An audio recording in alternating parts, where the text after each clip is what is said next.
By.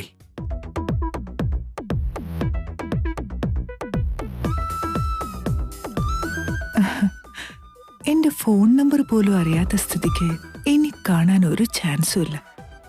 എന്തായാലും നല്ല ക്യാരക്ടറാ. വീണ്ടും കാണാൻ പറ്റിയ എന്റെ ഭാഗ്യം.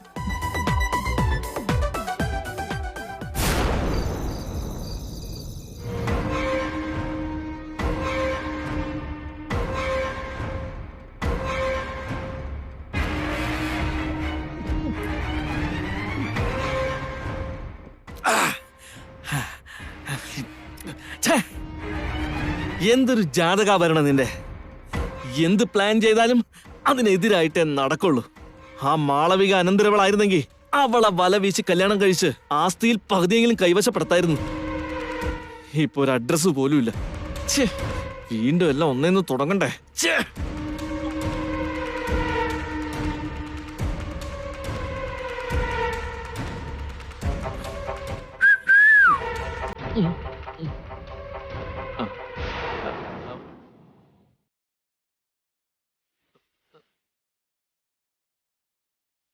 Hello hello hello hello hello, നിക്കട കുട്ടാ, നിക്കവിടെ.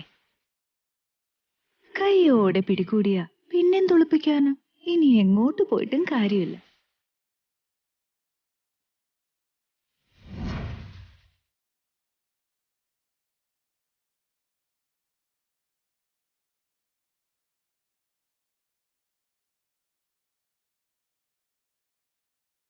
എന്തൊക്കെയായിരുന്നു സന്യാസവേഷവും മാങ്ങാത്തൊലിയും. എവിടെ പോയടാ നിന്റെ പഞ്ചാക്ഷരി മന്ത്രം? എനിക്ക് ആദ്യം തൊട്ടേ നിന്നെ സംശയമായിരുന്നു. അതില്ലേ, ഞാൻ സന്യാസിയായതൊക്കെ സത്യം തന്നെയാ. ഇപ്പൊ തലപെരുത്ത് വെള്ളം അടിച്ച് എന്റെ ഗെറ്റപ്പ് ഒന്ന് മാറിയപ്പോ നീ കണ്ടുപിടിച്ചു. ഒരു കള്ളത്തരം ചെയ്യാൻ തീരുമാനിക്കുമ്പോ ആദ്യം അതാരും പിടിക്കപ്പെടാതെ നോക്കണം. ഈ പാതിരാത്രി നേരത്തെ ടെറസിലെ വാട്ടർ ടാങ്കിന്റെ അടുത്ത് നീ വരുന്ന ആരാ കരുതിയത്? അതിരിക്കട്ടെ, നിന്റെ തലയ്ക്കാൻ തന്നെ പെരുപ്പ്. മാളവിക പോയതിന്റെ വിഷമാണോ? അവളെ കുറിച്ച് കുറേയേറെ സ്വപ്നങ്ങൾ കണ്ടിരുന്നെന്ന് തോന്നുന്നു. ഏഹേ, അങ്ങനെയൊന്നുമില്ല. നീ വെറുതെ തെറ്റിദ്ധരിക്കണ്ട. ഞാൻ ഓർത്തത് മാളവികയും ദേവനും കല്യാണം കഴിച്ചിരുന്നെങ്കിൽ രാജപദവി എനിക്ക് കിട്ടുമല്ലോ എന്നായിരുന്നു. അതിപ്പോ മിസ്സായി പോയില്ലേ. മാളവിക ഇല്ലെങ്കിൽ ഇപ്പൊ എന്താ, ജാനകി ഇവിടെ ഉണ്ടല്ലോ. ഉണ്ടെന്ന് വെച്ച് ഇനി എന്താടാ കരുതണ്ടേ? ഇപ്പൊ ജാനകിയാണ് അനന്തരവളെന്ന് അമ്മ കണ്ണടച്ച് വിശ്വസിക്കുകയല്ലേ. അപ്പൊ ഉറപ്പായിട്ടും ദേവനെ കൊണ്ട് ജാനകിയെ കല്യാണം കഴിപ്പിക്കാൻ നോക്കും. അങ്ങനെ നടന്നാലും നിനക്ക് രാജാവാകാനുള്ള ചാൻസ് ഉണ്ടല്ലോ. അതുകൊണ്ട് എന്റെ മോൻ, ആ സന്യാസി വേഷം കുറച്ചു നാളും കൂടെ ഒന്ന് തുടർന്നേക്ക്. അതാ നല്ലത്. ആയിക്കോട്ടെ, നീ പറഞ്ഞതിൽ കാര്യമുണ്ടാവും എന്നൊക്കെ എന്നോട് പറഞ്ഞിട്ട് പോവും. എന്നിട്ട് പറഞ്ഞ കാര്യം ഒന്നും ഇതുവരെ ചെയ്തിട്ടില്ലല്ലോ. ഇപ്രാവശ്യമെങ്കിലും കുറച്ചൊന്ന് സൂക്ഷിക്കും. അയ്യോ, പോവാണ് ഓർമ്മളെ. ഒന്ന് കമ്പനി ഒന്നൂടെ. വായിലെ പല്ല് കാണില്ല. ഇപ്പൊ നിന്നെ ഈ അവസ്ഥയിൽ ആരെങ്കിലും കണ്ടാലുണ്ടല്ലോ, രാജാവാകാൻ പറ്റില്ലെന്ന്.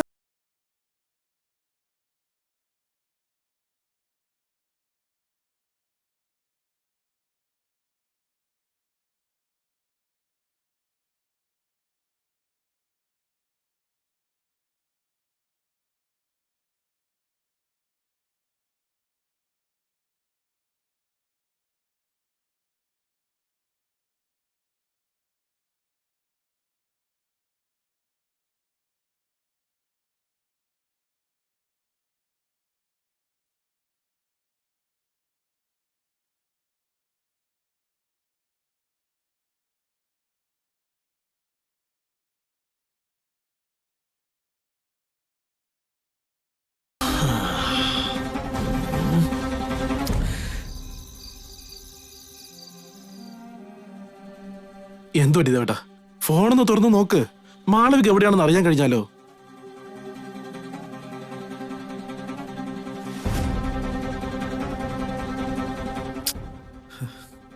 നോക്കിയിട്ട് കാര്യമില്ലടാ. അച്ഛൻ പറഞ്ഞത് ഓർമ്മയില്ലേ? ഇനി മാളവികയുടെ പൊടി പോലും ഉണ്ടാവില്ല. അവളെ നിങ്ങൾ എന്നേക്കുമായിട്ട് അങ്ങ് മറന്നേക്കാൻ. ഇത്രയും ബുദ്ധിമുട്ടി മാളവികയ്ക്ക് ആ ബഗ് വെച്ചത് വൈദേഹിയെക്കുറിച്ചുള്ള രഹസ്യം അറിയാൻ വേണ്ടിയാ. ഇതിപ്പോ മാളവിക തന്നെ ഇല്ലാണ്ടായി പോയില്ലേ? ഇനിയിപ്പോ എങ്ങനെയാ എനിക്ക് വൈദേഹിയുടെ കാര്യങ്ങളെ കുറിച്ച് അറിയാൻ പറ്റുക? ഡേവിഡിന്റെ വൈദേഹി ഇവിടെ തന്നെയുണ്ട്. പക്ഷെ അത് ഞാനാണെന്ന് തെളിയിക്കണമെങ്കിൽ എന്റെ ഭൂതകാലം എന്താണെന്ന് അറിയണം. അതറിയണമെങ്കിൽ മാളവിക എവിടെയാണെന്ന് അറിയണം. കാര്യങ്ങളെല്ലാം ഒത്തു വന്നപ്പോഴേക്ക് എല്ലാം തകിടം മറിഞ്ഞു. മാളവിക ഇല്ലെങ്കിൽ അവളുടെ അമ്മ ചന്ദ്രിക ഇവിടെ തന്നെ ഉണ്ടല്ലോ. അവരെ പിടിച്ച കാര്യം അറിയാം. അതിൽ കാര്യമില്ലടാ, അവർക്കൊന്നും അറിയില്ലെന്നല്ലേ പറഞ്ഞത്. അതൊന്നും വിശ്വസിക്കേണ്ട ദേവട്ടാ. മാളവികയെ കൊണ്ട് ഓരോന്നും ചെയ്യിച്ചത് അവളുടെ അമ്മ തന്നെയാ. എന്നെ തലക്കടിച്ച് കൊല്ലാൻ നോക്കിയതും അവരാ. അമ്മയും കണക്കാ, മോളും കണക്കാ ദേവട്ടാ. എനിക്കും ആ സംശയം ഇല്ലാതില്ല. മാളവികയുടെ ഓരോ നീക്കവും അവരുടെ അമ്മ ചന്ദ്രിക അറിഞ്ഞിട്ടുണ്ട്. എന്നാൽ അവർക്കറിയാന്ന് കരുതി അത് നമ്മളോട് പറയണമെന്നില്ലല്ലോ. ഇവിടെ നമ്മളോട് ഒപ്പമുണ്ടായിരുന്ന മാളവികയിൽ നിന്ന് സത്യം കണ്ടെത്താൻ കഴിയാത്തപ്പോഴാ ഇനി അവളുടെ അമ്മയുടെ അടുത്തുനിന്ന്.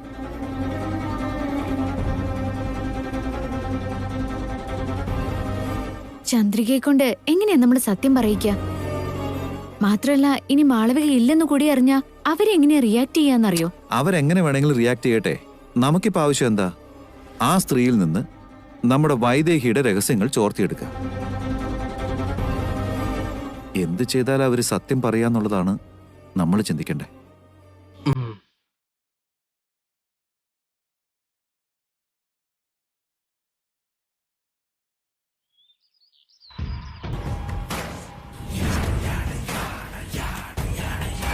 ഇങ്ങനെയുള്ളവരെയൊക്കെ ഒറ്റയടിക്ക് കൊന്നുകളയാൻ പാടില്ല. ഓരോ നിമിഷവും നരകയാതന അനുഭവിച്ചുകൊണ്ട് വേണം ഇവളെ പോലുള്ളവരില്ലാതാവാൻ.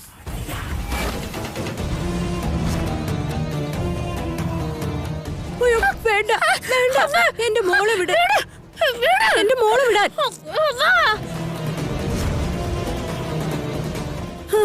എന്റെ മോളെ നിങ്ങൾ എങ്ങോട്ടേക്കാ കൊണ്ടുവന്നേ? എന്റെ മോളെ വിട്.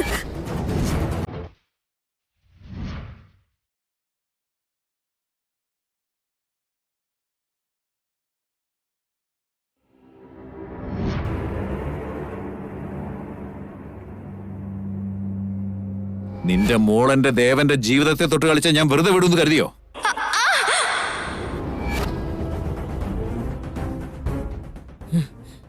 എന്റെ മോളെ എന്നിൽ നിന്ന് അകറ്റിയല്ലേടാ ദശരഥ രാമവർമ്മേ. നിന്നെ ഞാൻ വെറുതെ വിടുമെന്ന് കരുതണ്ട. നിന്നെയും നിന്റെ കുടുംബത്തെയും വഴിയാധാരം ആക്കുന്നത് വരെ ഞാൻ അടങ്ങില്ലടാ.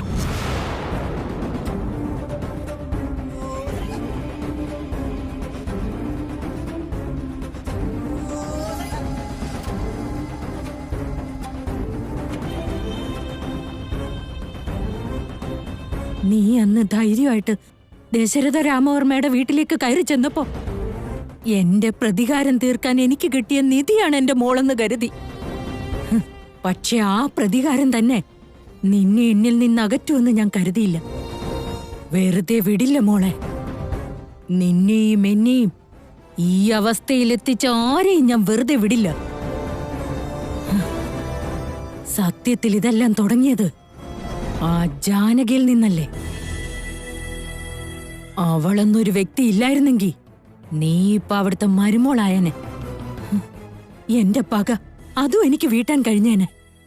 പക്ഷെ അവള് വന്നതോടെ എല്ലാം തകർന്ന് തരിപ്പണമായി. ആദ്യം എനിക്ക് അവളുടെ അന്ത്യമാണ് കാണേണ്ടത്.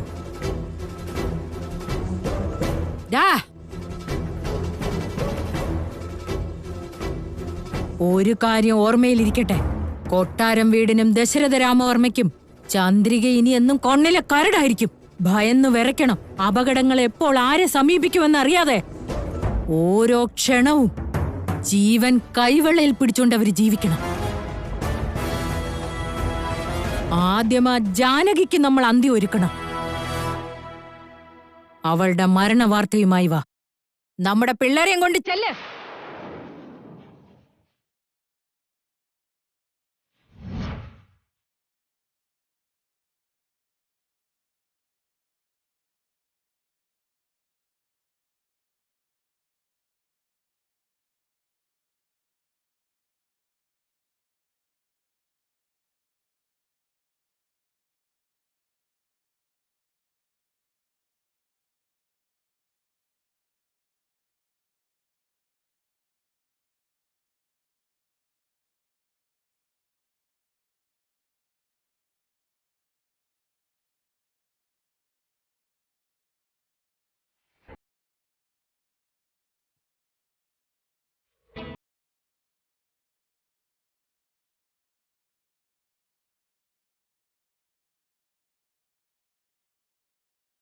The number you are trying to call is currently not reachable. Please try again later. ചന്ദ്രികയുടെ ഫോൺ സ്വിച്ച്ഡ് ഓഫ് ആണല്ലോ. അവൾ അവളുടെ വീട് മാറ്റിയിരിക്കുന്നു. വർമ്മയെങ്കിൽ അവരുടെ വീട് കണ്ടുപിടിക്കാതിരിക്കാൻ വേണ്ടിയാവും അവൾ അവിടെ നിന്ന് പോയത്. ഇപ്പൊ ആ ചന്ദ്രിക എവിടെയായിരിക്കും? മാധുരി എവിടെയാണെന്നും അറിയില്ലല്ലോ. അവരുടെ ഫോണും വർക്ക് ചെയ്യുന്നില്ല. എങ്ങനെ ഒന്ന് കണ്ടുപിടിക്കുക? ആ ശരി, ഞങ്ങൾക്ക് കണ്ണൂരൊന്ന് പോണം. അവിടെ കുറച്ച് പരിപാടി ഉണ്ട്, അതൊന്ന് തീർത്തിട്ട് വേണം. അവിടെ കാണാൻ പറഞ്ഞിട്ടുണ്ടാ. അയ്യോ, ഇവൻ ചന്ദ്രികയുടെ പാർട്ടിയല്ലേ? ഞങ്ങൾ അങ്ങാട് വരാടാ. മോനെ അനിയ, മോനെ മോനെ. അയ്യോ അമ്മ, ചേച്ചി എന്താ ഇവിടെ? നിന്നോടൊരു കാര്യം പറയാനാ. ഞാൻ ഞങ്ങൾ മാഡം എല്ലാം പറഞ്ഞു. അയ്യോ, എന്നെ കൊണ്ടൊന്നും പറ്റില്ല. ഇല്ലില്ല, ഞാനില്ല. എനിക്ക് ആരും അറിയില്ല. എന്ത് പറഞ്ഞാലും അനിയ നിക്ക്, പറയുന്നു കേട്ടിട്ട് പോ. അനിയ ഹലോ ഹലോ ഹലോ ഹലോ, നീ നിക്ക്, ഞാൻ പിടിച്ചോണ്ട് വരാം. Don't worry, I will handle it. അനിയ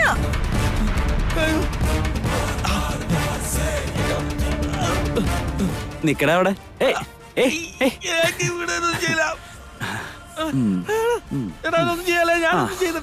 നിക്കടാ അവിടെ. ചേട്ടാ നല്ലല്ലേട്ടാ പറയടാ, ആ പെണ്ണോട് നിനക്ക് നിർബന്ധം?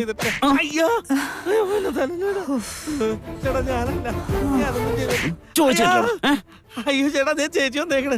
ഇനി എന്റെ വിട്ടേക്ക്, ഞാൻ പോണേണ്. ഞാനൊന്നും ചേച്ചിയാ? അതേട്ടാ, എന്റെ ചേച്ചിയാണ്. ഞാൻ ചേട്ടൻ, അവരെ ചേച്ചിയെന്നും എന്നെ ചേട്ടനും വിളിച്ച ബന്ധം മാറില്ല. ബന്ധം മാറിപ്പോലോ. ബന്ധം മാറ്റി നീ മാഗി.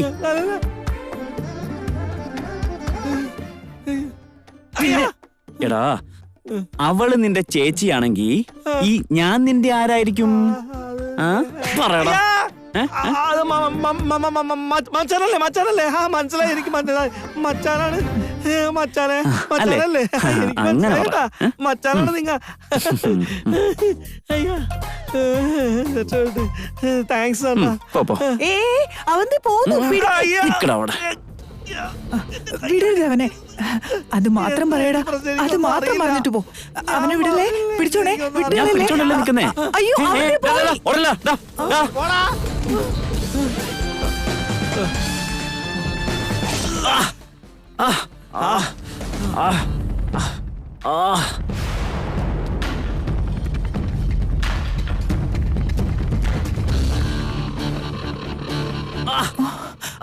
പോകുന്നു.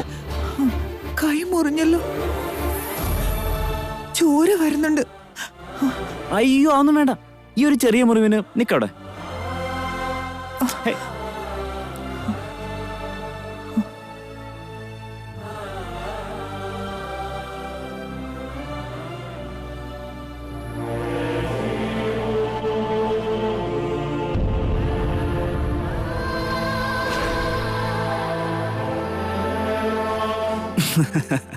എന്താ ഇയാൾ ഇങ്ങനെ ചിരിക്കുന്ന? എന്ത് ചോരയാ പോയെന്ന് നോക്കി. നടക്ക്, ഹോസ്പിറ്റലിൽ പോ. നടക്ക്, വാ. ഒരു ചെറിയ മുറിവല്ലേ? അല്ല, വാ. അയ്യോ, മിണ്ടാതെ വാ.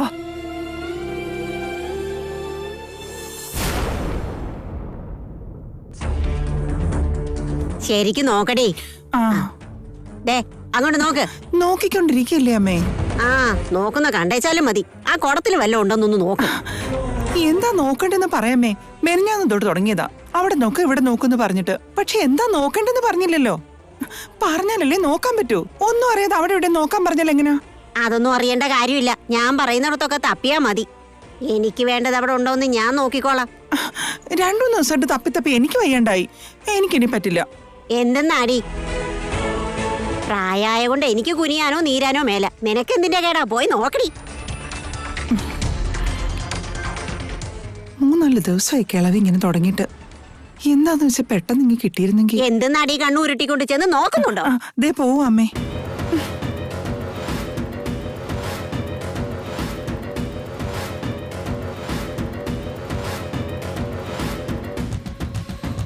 അങ്ങോട്ട് നോക്ക്. ദേ അവിടൊക്കെ, അപ്പുറത്ത്, മുകളില്. അവിടെ ഇവിടെ അങ്ങ് ഒന്നും ഇല്ല അമ്മേ. പേരും ചുമ്മാ നോക്കിയാ കിട്ടില്ല, കൈയെത്തി എല്ലായിടത്തും നോക്കടി.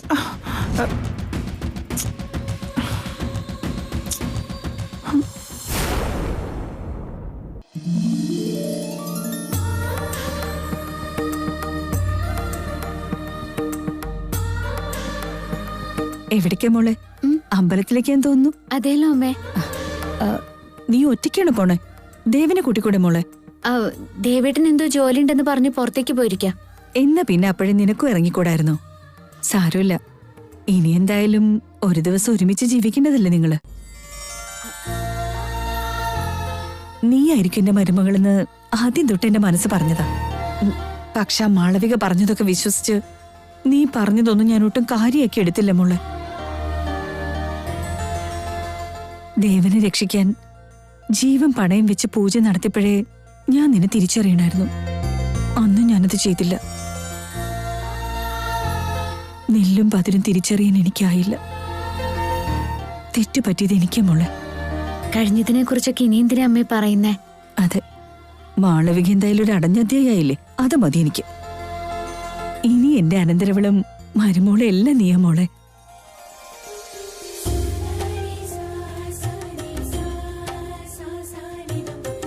മാളവികയെ കൊണ്ട് ദേവനെ കല്യാണം കഴിപ്പിക്കാൻ ഞാനാ തിരക്ക് പിടിച്ചത്. പക്ഷെ അതിപ്പോ എത്ര നന്നായി. ഇനി യാതൊരു പ്രശ്നവുമില്ല. എന്റെ മരുമകളായി എനിക്ക് എന്റെ അനന്തരവളെ തന്നെ തീരുമാനിക്കാലോ. നിങ്ങളുടെ കല്യാണം കൂടി കണ്ട ഈ ജന്മിനി ഒരു ആഗ്രഹവും ഇല്ല.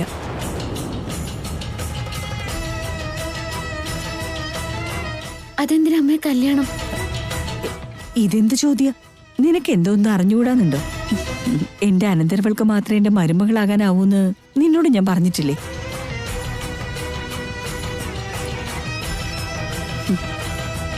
വൈദേഹി എനിക്ക് ഇഷ്ടമാണ്, കല്യാണം കഴിക്കട്ടെ എന്ന് ചോദിച്ചപ്പോ ഒന്നും ഓർക്കാതെ സമ്മതിച്ചു. പിന്നീടല്ലേ മനസ്സിലായേ അവള് വെറും ഒരു അനാഥയാണ്.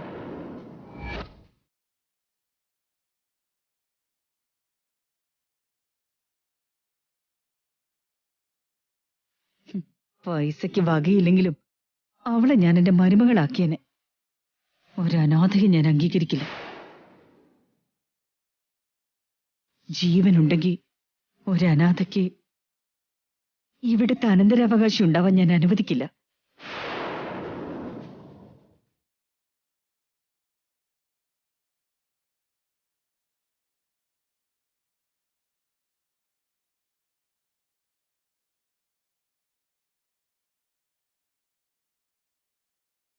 അതുകൊണ്ടാ നീ എന്റെ ദേവനെ കല്യാണം കഴിക്കണം, ഇവിടുത്തെ സന്തതിയെ പ്രസവിക്കണം. മനസ്സിലായല്ലോ. വിശദമായിട്ട് നമുക്ക് പിന്നെ സംസാരിക്കാം. മോൾ അമ്പലത്തിൽ പോയിട്ട് വാ.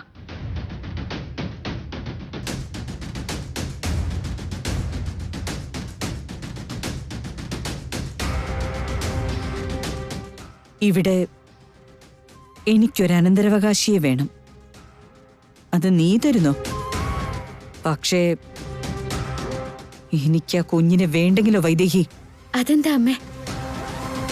ഇവിടുത്തെ അനന്തരാവകാശിയെ പ്രസവിക്കാൻ എനിക്ക് യോഗ്യതയില്ലേ? അശേഷമില്ല.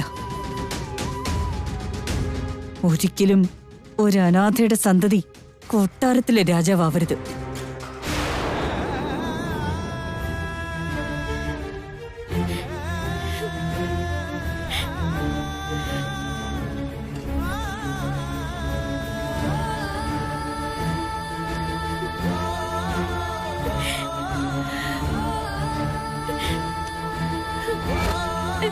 വൈദേഹി ഒരു അനാഥയാണ്.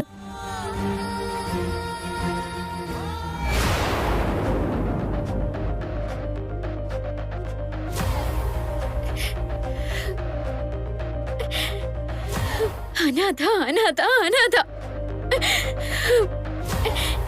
ഈ പട്ടത്തിൽ നിന്ന് എനിക്കൊരു മോചനം കിട്ടില്ലേ? എന്ത് ചെയ്താലും അനാഥ. ചില സമയത്ത് ദേവേട്ടൻ കിടന്ന് പെടയുന്നത് കാണുമ്പോ സത്യം തുറന്ന് പറഞ്ഞാലോ എന്ന് കരുതും. പക്ഷെ അപ്പൊ അനാഥ എന്നുള്ള വാക്ക് ചെവിയിൽ മുഴങ്ങും. അതോടെ എന്റെ വാടഞ്ഞു പോവുകയും ചെയ്യും. എന്റെ ജനനം എവിടെയാണെന്ന് അറിയുന്നത് വരെ ഞാൻ വൈദേഹിയാണെന്നുള്ളത് ആരോടും പറയില്ല. എന്റെ അച്ഛനും അമ്മയും ആരാണെന്ന് കണ്ടുപിടിച്ച് അവരെ അമ്മയുടെ മുന്നിൽ നിർത്തിയിട്ട് ഈ ലോകത്ത് ആരും അനാഥയല്ലമ്മേ. എല്ലാവർക്കും ഉണ്ട് ഓരോ അച്ഛനും അമ്മയും എന്ന് പറഞ്ഞിട്ട് വേണം ഞാൻ വൈദികയാണെന്ന് വെളിപ്പെടുത്താൻ.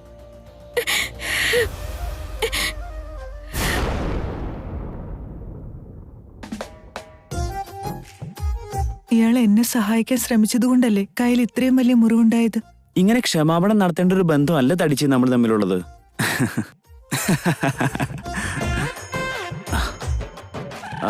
ഓ, വീണ്ടും തടിച്ചെന്ന് വിളിച്ചല്ലേ മാഗി?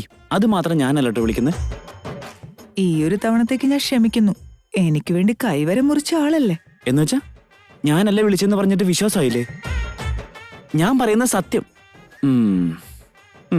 മനസ്സിലായി. മാഗി അത് വിശ്വസിച്ചിട്ടില്ല. സാരമില്ല, മാഗിയുടെ ഫോൺ നമ്പർ എൻ്റെ അടുത്തില്ല, എന്റെ ഫോൺ നമ്പർ തന്റെ അടുത്തും ഇല്ല. അപ്പൊ ഞാൻ തന്നെ ഫോളോ ചെയ്തതല്ലോ. എന്നിട്ടും ഇത്രയും തവണ നമ്മൾ വീണ്ടും വീണ്ടും കണ്ടുമുട്ടുന്നുണ്ടെങ്കിൽ ഒന്നും പിടികിട്ടുന്നില്ലേ? നമ്മളുടേത് ജന്മജന്മാന്തരങ്ങളുടെ ബന്ധമാ.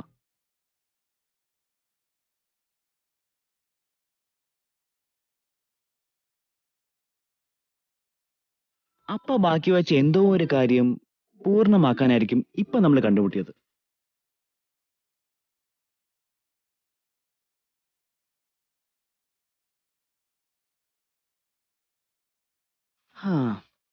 ഇങ്ങനെ അറ്റവും മുറിയും പറഞ്ഞു തന്നിട്ട് കാര്യമില്ല. ആദ്യം തന്റെ കഥ കേക്കട്ടെ.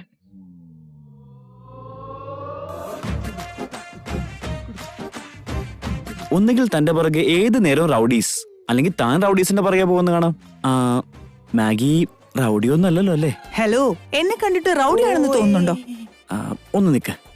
ഞാൻ ഉദ്ദേശിച്ചത് ഈ റൗഡികളായിട്ടുള്ള അടുപ്പം എന്താണെന്നുള്ളത് മനസ്സിലാവുന്നില്ലെന്നാ. റൗഡി അല്ലെങ്കിൽ ഞാൻ ഓക്കെ ഏട്ടാ. എന്നാലേ നമുക്കൊരു ഇളനീര് കുടിച്ചാലോ? ചേട്ടാ 2 ഇളനീരെടുക്ക. മാഡം ഭയങ്കര ചൂടിലാണേ.